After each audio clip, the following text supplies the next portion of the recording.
Start recording. So welcome to our meeting, folks, for Introduction to Networks. Today, what I want to do is a couple things. First off, again, I know we're getting started and it's just the beginning of the semester. So this week, we're really looking at finishing up, trying to get through modules 1 through 3 and the items that are due on the course syllabus. So again, as we go forward, I've been going forward on the course syllabus. It's inside of the class here. Also in Canvas, if you're in there, you'll notice that this week I'm really wanting you to get through these labs and modules, and we also have the module exam. So some of you may have tried the module exam earlier and it didn't work for you. One of the things that's important to note is, here's the module exam, by the way. You click there if you want to take the module exam. But in your courses as an instructor, one of the jobs you're going to have is turning on module exams. Well, there's an item here called Assessment Center.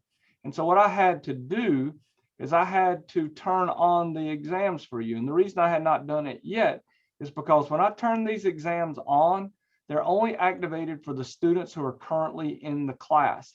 And right now, only 12 of the students who've signed up for the class are actually in the class. So I'm going to have to activate these twice because I'm waiting on your other classmates who have yet to redeem their seat token. So hopefully they'll do that very soon, because obviously, you know how it is, where if you get too far behind, it's nearly impossible to catch up.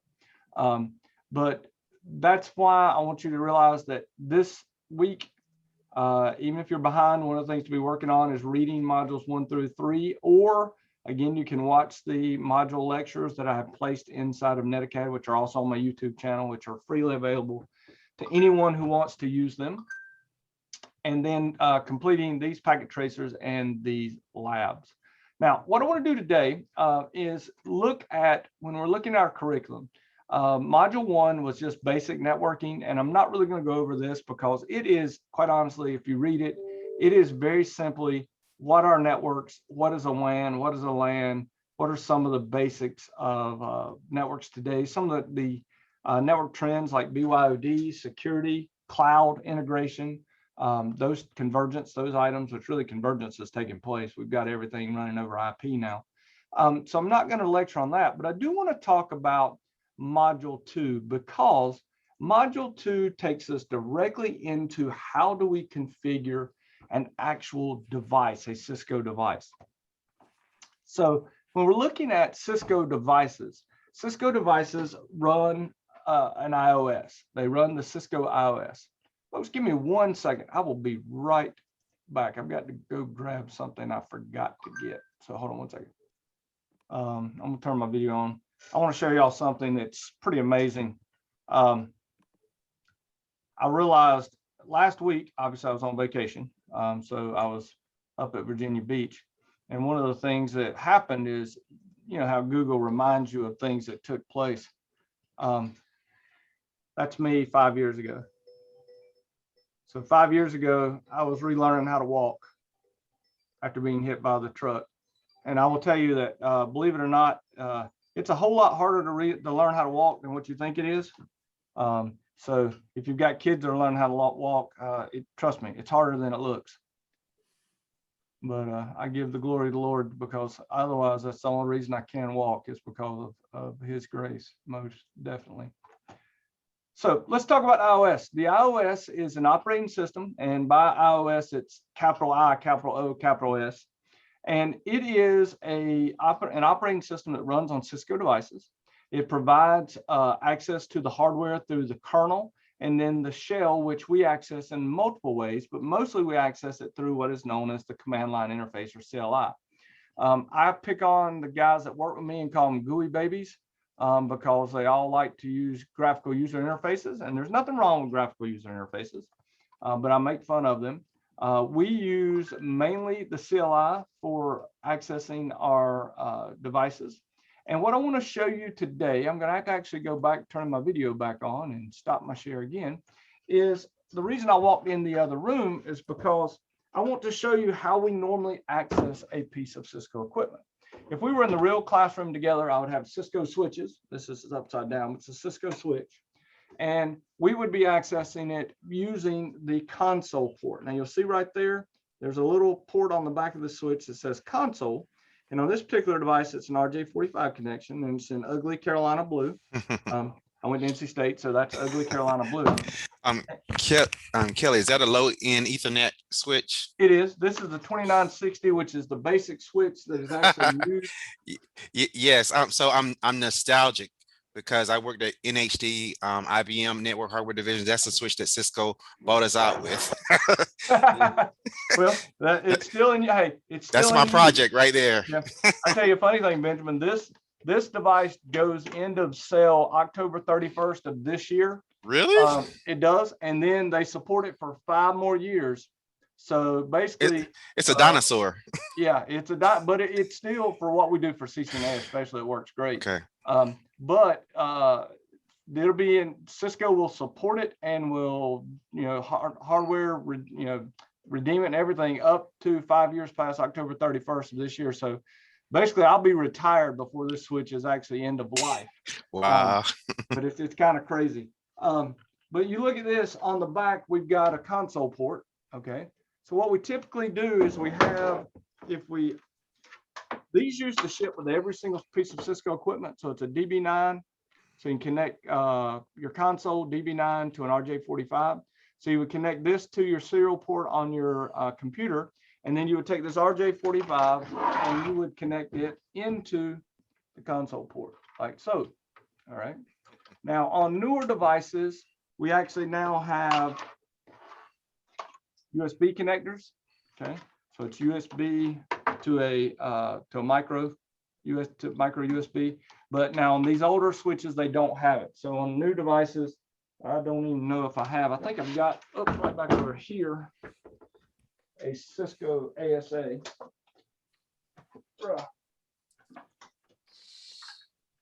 Yep, here's an ASA with the that's got the actual micro USB there. So you could actually connect it via the USB. Now, here's one thing that's important to note on these devices. Anything that's got a USB and an RJ45, electronically, only one or the other can be active. So if you connect the USB cable, you cannot connect RJ45 and have 2 console connections on the device at one time. All right.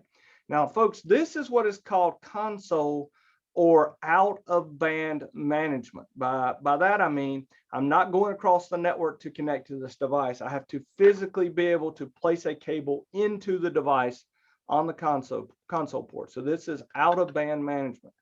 In our packet tracer for this particular module, one of the packet tracers forces you to actually put a console cable from the PC to the device so that you can see what is called out of band management.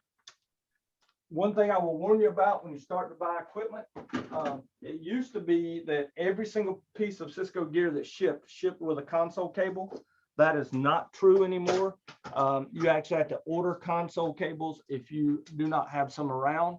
What I would suggest, especially if you are a Cisco shop, your school already uses Cisco gear, I would strongly suggest just going to your networking group and asking them if they have any old console cables laying around, because quite honestly, we have hundreds of them. This, by the way, what we do now, instead of having a DB9, of course, no laptop has a DB9 connector on it, and very few computers, even desktops, have DB9s now. But you can get a USB to serial adapter. I don't know if I got one in here. Nope, I don't. I don't have a USB to serial adapter in this particular room right now. But basically, it's just an adapter that converts from DB9 to USB, and then you connect the USB to your machine and use that to connect to your device. So that is what we're mentioning here over on the next page. When we're talking about console connectivity, that is going to the physical console port on this device. All right. So that's what's being discussed. And that is out of band management. So it is not across the network. Our other type of management is in-band management, and we can telnet to a device, which we really don't ever want to do because that telnet is in clear text, or we can do SSH, secure shell, which does encrypt the communication between the devices. Those two, both SSH and telnet, are called in-band management. because we have to come across the network in order to get access to them. So one of the packet tracers that you have to do ask you to do the following. I'm just going to build the network. I'm not going to open it up. I did have a question from someone in class, I think maybe Kia, who asked about tried to click on the device and it would not allow her to get to the command line because it locked the command line, and it did that so that you would be forced to connect via a console connection. So Kelly, I would tell you that I am the last lab 3710. It's a challenge for me as I don't know the commands on a Mac to do the ping and all that stuff. So I haven't actually figured it out. You don't have to use a Mac. Which lab are you talking about? 292? 3710. 3710. Okay, I'll come back to it in just a second. Okay. But right here, if I wanted to connect to this switch in Packet Tracer with a console cable, I click on the ugly Carolina blue. Hopefully none of you went to Carolina. I click here, I put it on RS-232 or the serial. I go over to the device and I connect it to the console. I then open up the PC and go to the desktop and open the terminal program. Now this is emulating something like PuTTY or an item like PuTTY. By the way, I do have PuTTY on my machine. I can actually show you PuTTY connections. But if I click OK, 9600 8N1, you need to know that because that shows up on almost every exam. 9600 bits, 8 data bits, no parity, one stop. And this one's very important, especially on a real PC using USB. If you leave flow control on, either X on, X off, or hardware, that can cause problems with a USB to serial adapter. If I click here, you'll now notice I am connected via the console to the switch. And so that's what the packet tracer wanted you to do, was to actually go down to the connections and create a console connection between PC 0 and switch 0. Okay, or between the PC and the switch. That was the main item on that. Okay. But that would be in-band management. We have multiple different types of Kelly, I have one question. Shoot. I forgot the lab. Which lab? One lab, there is a direction to build up your network. Then I think it is, I only can able to complete step 1 to 4. When I go to step 5, I couldn't find how do I get that switch or terminal. I tried several times, but I couldn't. Which lab is it? I have to look at it. Okay, we'll find it and drop it in chat form, and I'll look at it and we'll try to figure it out at the end of class. Okay, but you will definitely look at it. One of the things you need to be aware of is with the terminal emulation programs we use, we do have PuTTY and NetLabs. So if you go into NetLabs on the PCs themselves, we do have PuTTY loaded. We also, in the labs, if you don't, you must use the lab document from inside here because it's never going to ask you in the lab to connect a console cable inside of NetLabs because you can't do that. What we really have is when you click on the device, this is actually a console connection right here. So if you look at the topology and you click on the switch, we're actually doing what's called a reverse telnet into this switch to give you access to the switch itself. Okay. But that is how we would access the device in the real world. We would connect our console cable to our computer. We would open up a terminal emulation program, and then we would set it to the correct settings, 9600 8N1, and we would then connect with the console. These are all showing SSH here, to SSH across using the device. Okay. Now, on a Cisco device, there are 2 basic modes. Okay, the very first mode is user exec mode, and that's what I call alligator mouth or greater than. In the user exec mode, you have limited access to the device. You'll notice if I put a question mark here, I have basically a page and about 7 or 8 extra commands. So there's very little you can do at user exec mode. It's kind of a read-only mode that lets you do basic troubleshooting and basic information on the device. The other mode we have is called privilege exec mode, and it's shown anytime you have the pound sign. Now notice what happens when I do the question mark here. There's 1 page, 2 pages of available commands, 3 pages of available commands, and then a little bit more. So a little bit over 3 pages versus 1 in a very small amount of commands.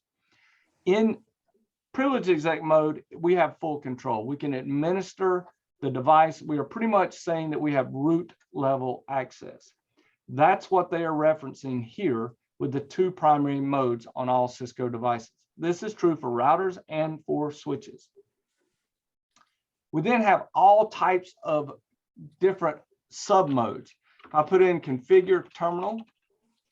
By the way, this works just like Linux. If I type config and hit tab, it will auto complete the command if it is not, if it's unambiguous. So if I hit configure terminal, you'll see now I am in a mode that is called global configuration mode. So this is the mode where I can do global configs, like, for instance, set the host name to S1. And you'll notice how it takes place immediately. Immediately it's changed to S1. We have also others. I can go into interface, interface VLAN 1. You'll notice I'm now in a config if. I'm in an interface subconfiguration mode. Or I could be in, by the way, you can actually set console lines information, line console 0. There's only ever 1. Now I'm in line configuration, subconfiguration mode. All of these are modes available inside of the iOS. And you will learn in this particular class how to configure. In fact, you learn in this module how to configure a switch using these different modes. To get between the modes, we can actually use a command called exit. So if I just type exit, I will back up 1 level. Type exit again, you'll notice I dropped completely out of configuration mode into privilege exec mode. If I type exit again, I drop all the way back out to user exec mode. Okay. Now, I did put config T, or actually I put enable here, right? Put enable to go into privilege exec. But you also can use shortened commands. So if I type E and try to tab out, you'll notice nothing happens. But if I do E question mark, that is because you will see there are 2 different commands that begin with an E, enable and exit. I can type enable to go to user exec or privilege exec mode, or since I can actually see that it is unambiguous after EN, I can actually just use EN. That's the shortened command for enable. I put in configure terminal. Well, I can actually shorten that to conf T, configure terminal, because that's the shortest that it can be. Conf, configure, T is the short. Actually, con T won't work because it's ambiguous. See, because connect is CONN and configure is CON. But if I put conf question mark, you see the only thing that starts with a T after that is T. So if I do conf T, that is the shortened version of configure terminal. So once you learn to get around in the iOS, you will be able to shorten commands. You will be able to do all kind of quick movements throughout the iOS to be able to configure devices. They show you how to move between. So I do strongly recommend that you watch these videos. One of the things I will show you that I find very useful is if I'm putting in like line con 0, the up arrow will let me repeat the last command. Control A takes me to the beginning of a line. Control E takes me to the end. Those are mentioned in the curriculum here, and it will tell you that. Now, we do also have these little items called syntax checkers. You don't have to do these, but when you do these, it says enter privilege exec mode using the enable command. Well, if I try to shorten it, it will bark at me. The syntax checker does not accept shortened commands. The reason for that is it's trying to get you to learn the full command before you start using shortened commands. Okay, so if I wanted to do config T, it's not going to work here because you have to put in, and it also doesn't support tabbing out the commands here. But this is how your students can learn the long versions of the command. Professor, Yes. Can I, yes, I try to use the Control C key. When I like enter a wrong, let's say, command, I guess in the user mode. Okay. And then, for example, if you go to the Control C key, you type in something weird command. And then I try to use Control C to stop it.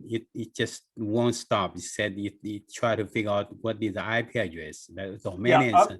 Yep. It was doing a domain lookup. So if you tried, let me just type in something here. It's trying to do that right there. It said translating that, trying to find an IP address, right? Right. Now Yeah. my computer probe slow. It takes like a few minutes and uses my Well, computer. yeah, the reason being, what happened is you'll notice I've actually got a command in here on this particular device. It's called no IP domain lookup, which usually it's not on by default, but it's actually doing that. If that happens to you again, if you mistype something like that and you get it trying to translate, the correct way to break on a Cisco device is actually Shift Control 6 all at one time, let them go, then hit X. Okay, Shift Control Control 6, then X. Okay. And it will send, Control C will not break on a Cisco device. It's Shift Control 6, then X. Okay. And that still Shift doesn't Control always 6. work. The other thing you can do is this, is whenever you're working on a real Cisco device, just put in the command no IP domain dash lookup. And watch what happens now. If I type in something crazy, it's not going to try to look at it. It just goes, boop, I'm done. Okay. It doesn't try to translate. It doesn't try to do a DNS lookup on it. What's All right. happening is when you mistype the command, it's trying to do a DNS lookup. So that's why that was doing that. But Shift Control 6 and then X. Okay. So when we put in commands on a Cisco device, you will be at some mode, some prompt. You will have the command itself shown in purple, a space followed by keywords or arguments. So keywords or arguments, here we've got show IP protocols. Now, the great thing about the iOS is you don't have to memorize everything. If I knew that the command started with an S, I can put in S question mark and it shows me all the commands starting with S. Show question mark. Now it's going to show me all the next part of the arguments. So all these can be put in for show. So there's a bunch of them. Now I'll go ahead and tell you, you're not going to pass the Cisco exam if you've got to do this every time you're looking for a command. But if you've forgotten a command and you know it's show IP something, you do out show IP question mark, and then you can go, oh, that's show IP protocols. Let's see if that's a command here. That's not a command on this one because it's a router, but show IP. Let's do host. Let's do that. So there's no host in here. Host question mark. And you'll see there's nothing there, but it will let you see what is needed after each command. Show IP question mark. You can see everything that we need. I teach my students that you need to know how to use the question mark, but you also need to know the basic command. So when I'm in here and I want to do something, if I want to do a show run, show the running config, I can do that, and I know that command fairly quickly. All right. But that's the basic setup for all Cisco iOS commands. Now, many people ask me at times, do you know a programming language? Which I know a little bit of Python, but the iOS is in some ways a programming language because you have to learn the syntax that is used on the devices themselves. Okay. I showed you the help feature. I can use the question mark. It is context sensitive. Here are some of the different hotkeys and shortcuts. The most useful one is probably that tab to finish commands. Control E, Control A for end, the beginning and the end, and the up arrow and down arrow, which lets you repeat commands. So for instance, if I'm doing config T, I do line con 0, and I'm going to do login, which I'm going to actually set the password first. Set a password of Cisco. This is going to require a password on the console line. So when I plug into the device, I'm going to have to provide a password. Login. And then I'm going to go to line VTY 0 to 15, which is all the virtual terminal lines that I can use for in-band management. I'm going to put the same commands in. So if I just hit the up arrow, it will give me the same commands and I don't have to retype those commands. So now I do a do show run, which the do command lets me run a command that is not normally in config mode, but now I can go down here and show you the running configuration, and you can see that I have added in the password that will be needed for the console line and the login command, which requires you to log in. So at this point, if I back all the way out now, watch what happens. And now it prompts me for a password because I put a password on the console of this device, which in this case is Cisco.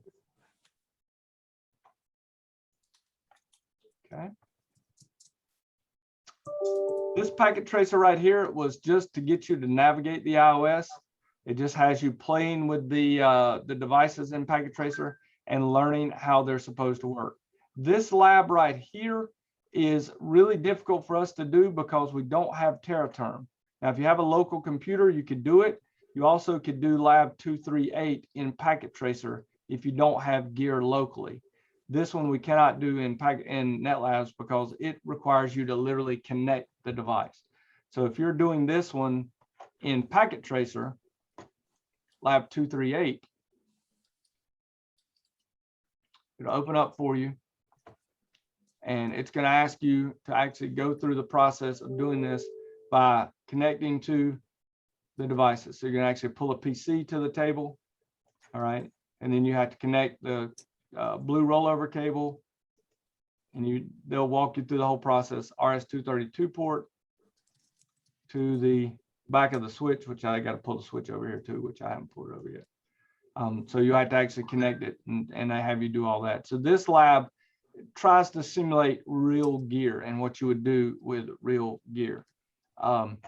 It is not perfect, but if you don't have real gear at your college right now, then this lab is doable. By the way, you could technically teach this curriculum with no gear, but I don't suggest it because when you get to doing the real labs, you need that gear for your students to get their hands on with it.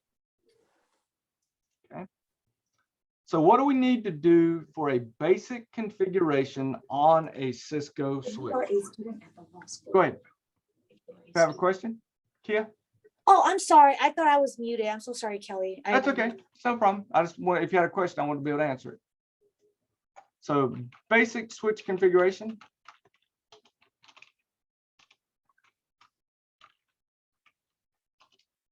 Cannot type today. One, we're going to put in a host name. So we're going to name it. We're going to set a banner message of the day. We are going to set an enable secret password, which this, by the way, controls access to the privileged exec mode. We're going to set console and VQI passwords. And then we will eventually set an IP address on the VLAN 1 or VLAN interface, SVI, and default gateway, which is an optional item, we'll set to. And these are all the basic things we set on a switch. So if I go in here on NetLabs, what I'm going to do first, I've already set the host name. So host name is S1, so I'm going to set that. I'm going to set a banner message of the day, MOTD.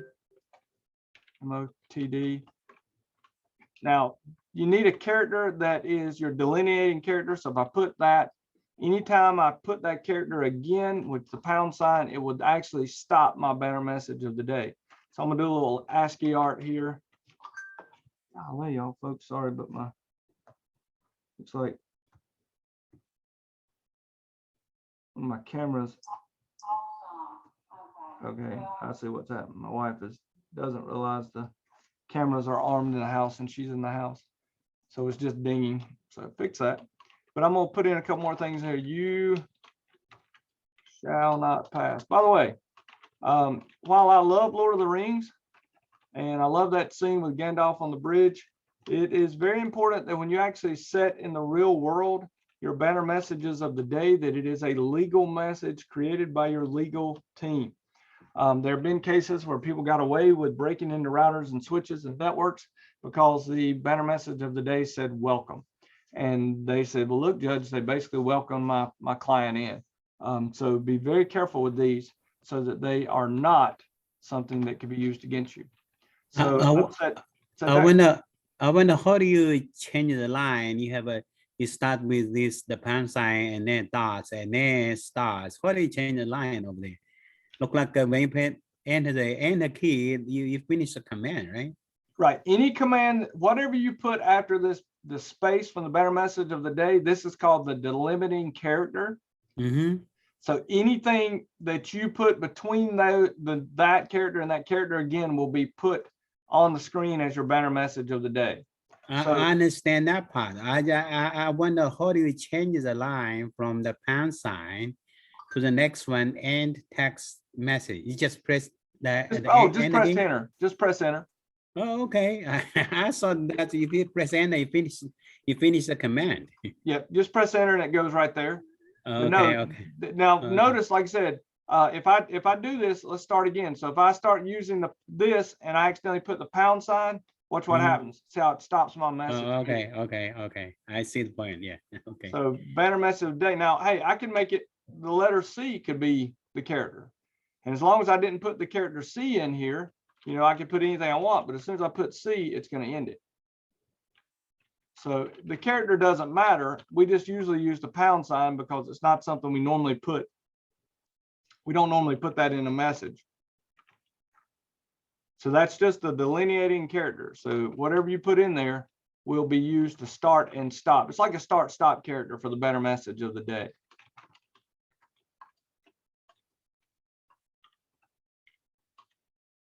All right, so I'm gonna do this, and then we'll go and do. So that actually ends up being pretty cool when you have it. Okay, so now I'm gonna put my character there. Now I need to go into my console line, not 9, console line 0, put in a password of Cisco, log in, and do line VTY. Now these are VTY lines 0 through 15, because that's what we have on a Cisco switch. Hit the up arrow twice because I'm lazy. And also I like to be efficient when I'm working. Now at this point, I could set an IP address on VLAN 1. So int VLAN 1 IP add. I'm just going to put an address in here that I have 192.168.12.3, 255.255.255.0. Type exit to go back one level and type in IP default -gateway, which would be the router port closest to me that's on the same network. And at this point right now, folks, I pretty much, I got to put my enable secret password in here, enable secret class. And I'm now configured this device. Now watch what happens. First thing's going to happen is you notice we now have a banner message of the day pop up, and we're prompted for that console line password, which I set to be Cisco. All right. So now I'm in user exec mode. So I'm in the look but not change mode. If I type enable now, though, watch what happens. First off, I got to type it right. Look, it now prompts me for a password because I set a enable secret password. So I set a password for the enable or privilege exec mode. So now I've got to put in the password, which was class. And now I'm in the device. So I have set on my switch the host name, a banner message of the day, an enable secret password, which controls access to the privilege exec mode, console and VTY line passwords, an IP address on the VLAN switch virtual interface, and my default gateway. I can see all these things by typing the command show running config. You'll notice the host name has been set, an enable secret has been placed in the configuration and encrypted. There's no IP domain lookup where I put that in earlier. You'll go on down, you'll see that the very bottom down here, the VLAN 1 has an IP address on it, the default gateway has been set, and my console and VTY lines have been given passwords and the login command. Now it's important to note that whenever you're working on a Cisco device, you are working on the running config. If I do a show startup config right now, I want you to notice it's still named switch There's no IP addresses set on anything, and none of the configuration is done on this device, because as we're working on it, everything is stored in the running config. So if the power went off right now, I would lose everything on this particular switch. So it's very important that you learn that when you get done configuring your devices, you need to type copy running config to startup config. And then that will copy to the NVRAM, the non-volatile memory, your configuration that you have created. You also can shorten that to CopRS, which is the shortest form of copy run start, or there's a really old command that we use called write, which is short for write memory, which does the exact same thing. So if you see me use WR in any examples, that is the same as typing copy run start. All right. So as they talk about here, we're going to give the device a host name, which is based upon your security policy for your network. We're going to set passwords, and obviously passwords should not be easy to guess. They should be something that follows your security policy. And one of the things I didn't do, but you do need to do, is run this command right here, which is called service password encryption. You'll notice if I do a show startup config, the passwords for the VTY and console lines are shown in clear text. If you issue the command at global config service password encryption,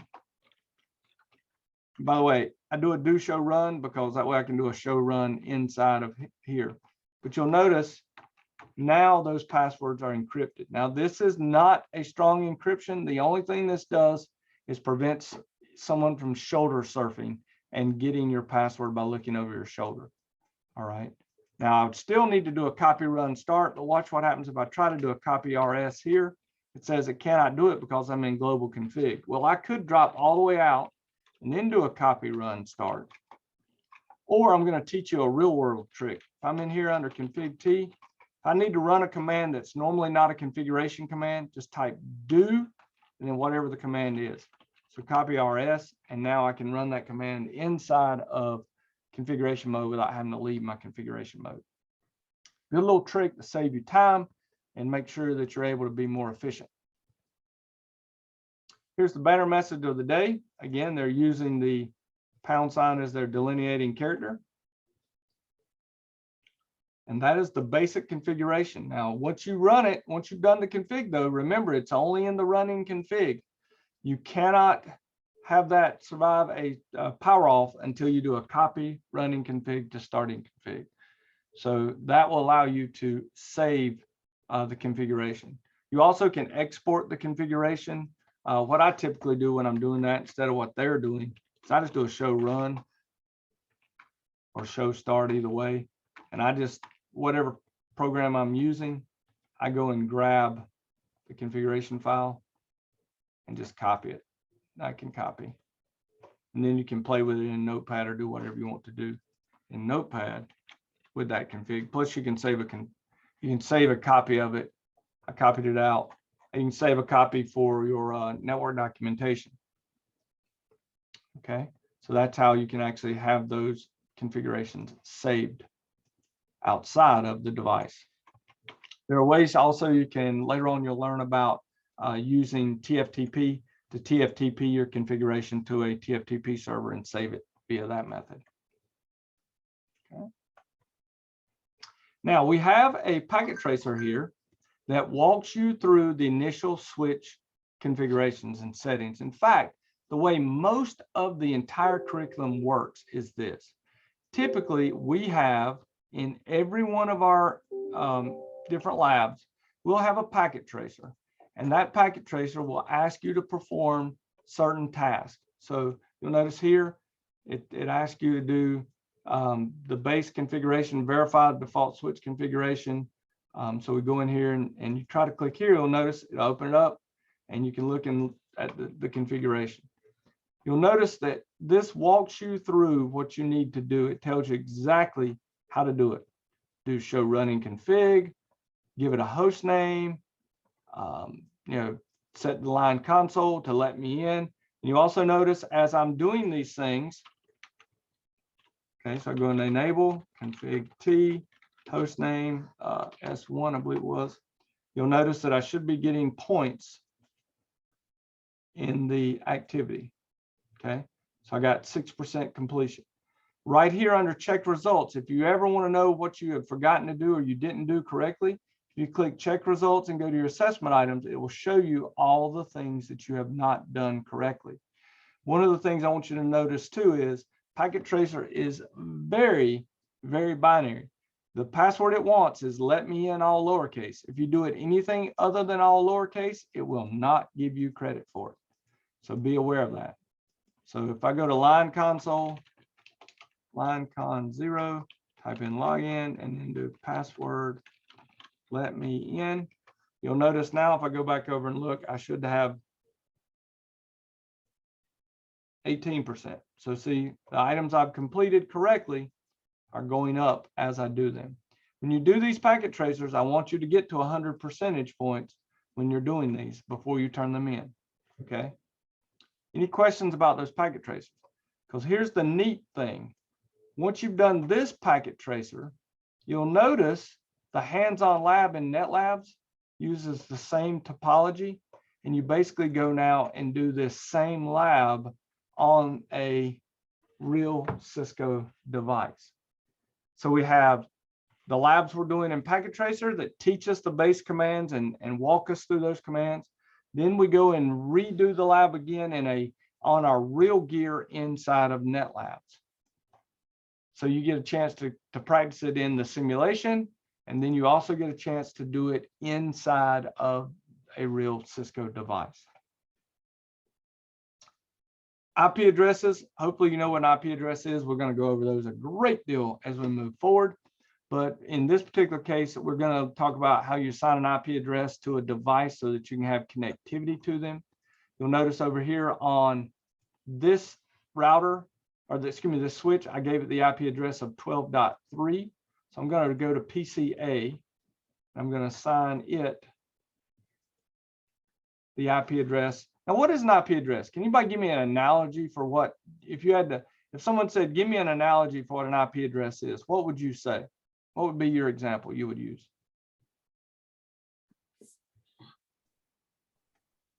Anybody, take yourself off mute and. Maybe. Go Maybe ahead. like your. I'm sorry. Go ahead. Go ahead. Go ahead, Benjamin.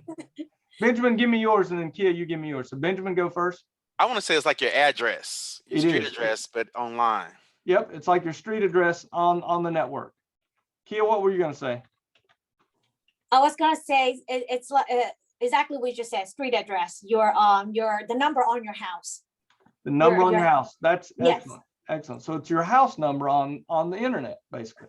Yes. So when I look here and I just put on this PC, I just gave it the IP address of 192.168.12.10. This switch has the IP address of 192.168.12.3.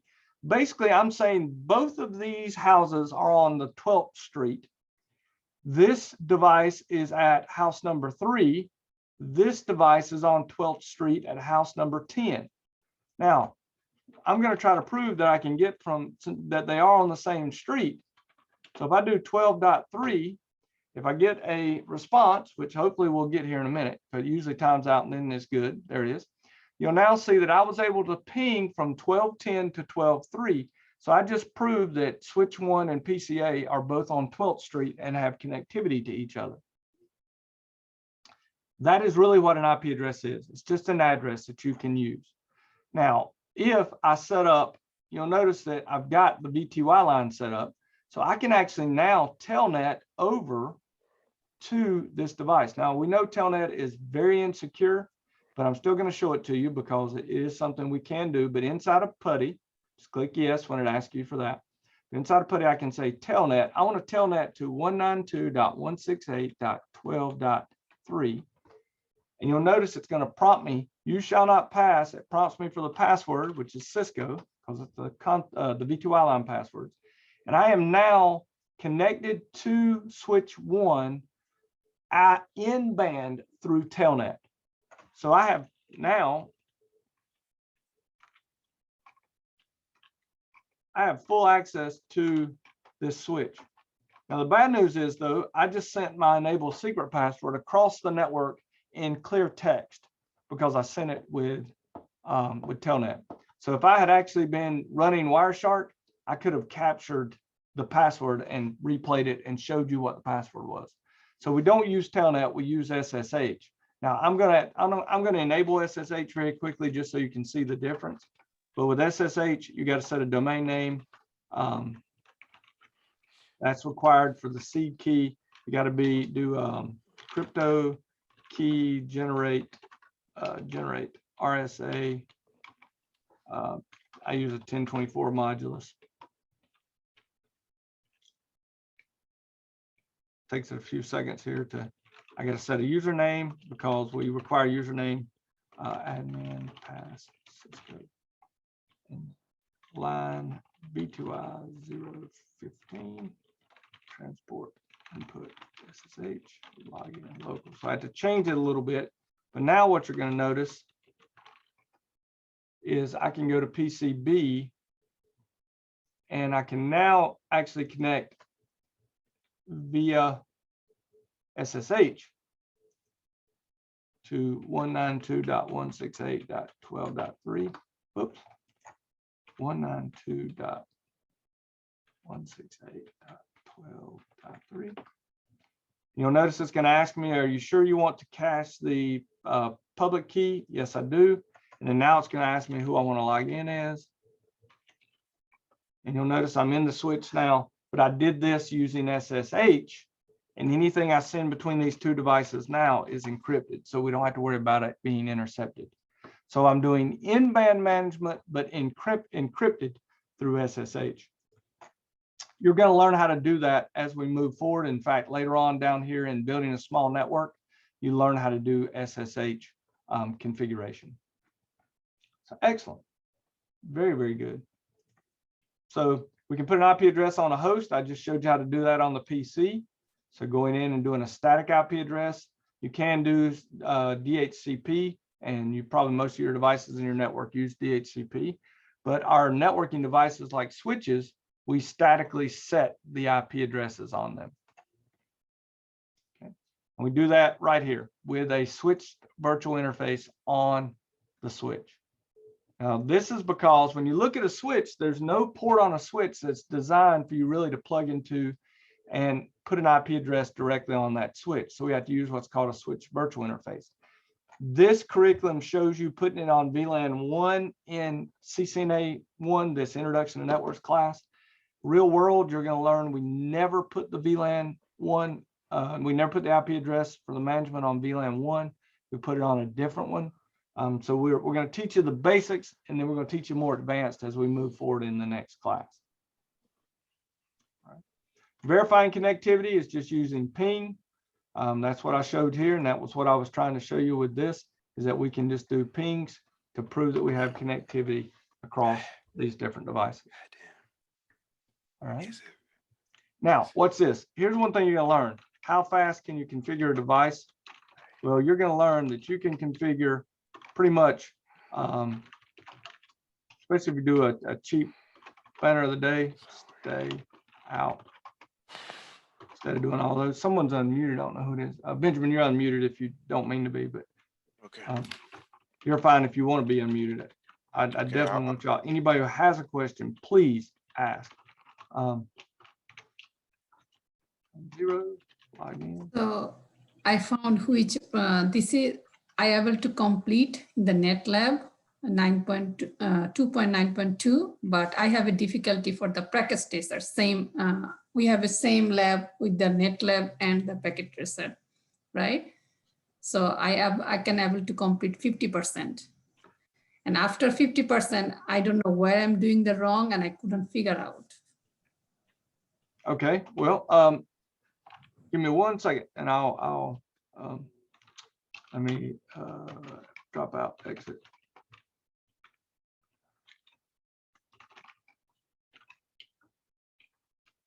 Here's the virtual interface for this one. I'm gonna make it 12.4. Okay. And then basically this one is configured. And I would want to do service password encryption. Do right. So basically that's how fast you can do one. All right, so which one was it? Packet tracer. Remember again, if you're working on a packet tracer. So is this it? Configure initial switch settings 255? Or are you trying to do the lab 292? You're muted, Uzma. Unmute yourself. Yeah, I can share my screen. Can I share my screen while I struck? Yeah. Hold on 1 second. Go ahead. So this is how I completed. When I go to instruction, I believe here, I can able to do this. After finishing that, here is I have a problem. From here, I couldn't finish nothing. Okay. So what they're wanting you to do, I'm gonna pull this same one up here. So you're doing this one. First off, click on check results. Quick and check result, okay? I know what's happening there. Go to assessment items. You need to turn on the computer. There's the computer. If you No. don't, She's missing. She has not set the banner message of the day on switch 1. And you haven't set the logon or password or enable secret or the host name on switch 1. But So- now it's possible that as I don't know who was that was saying, was it Dr. Hugh?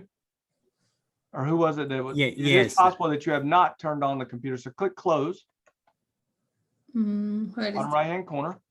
okay. Okay. So it's asking you to connect a console cable from the PC. Turn that PC on. I think it's on. Yes. It's on. Both PCs on. Okay. So you need to click on the PC itself. Nope, just left click. Go to desktop, go to terminal, click OK, and hit enter. Click in there and hit enter. Okay, you don't have it connected. You don't have it connected. Close this, click close. So what it's asking you to do down here is I believe this connection, this one is wrong. correct. But I don't know where should I put it. But they said, Yeah, that's not the right place. Okay, here's what you got to do. Click on first off, click on that blue cable, blue table. the blue cable that you've got going up to switch 1. That one right there. Okay. Click there and hit delete. Just click, there you go. All right, now we're gonna click on the switch. Right click on it, and I think that'll show you the backside. H1 or H2? So switch 1. There it is. So you got console there. So Okay. let me pull my PC over so I can. I think they mentioned something.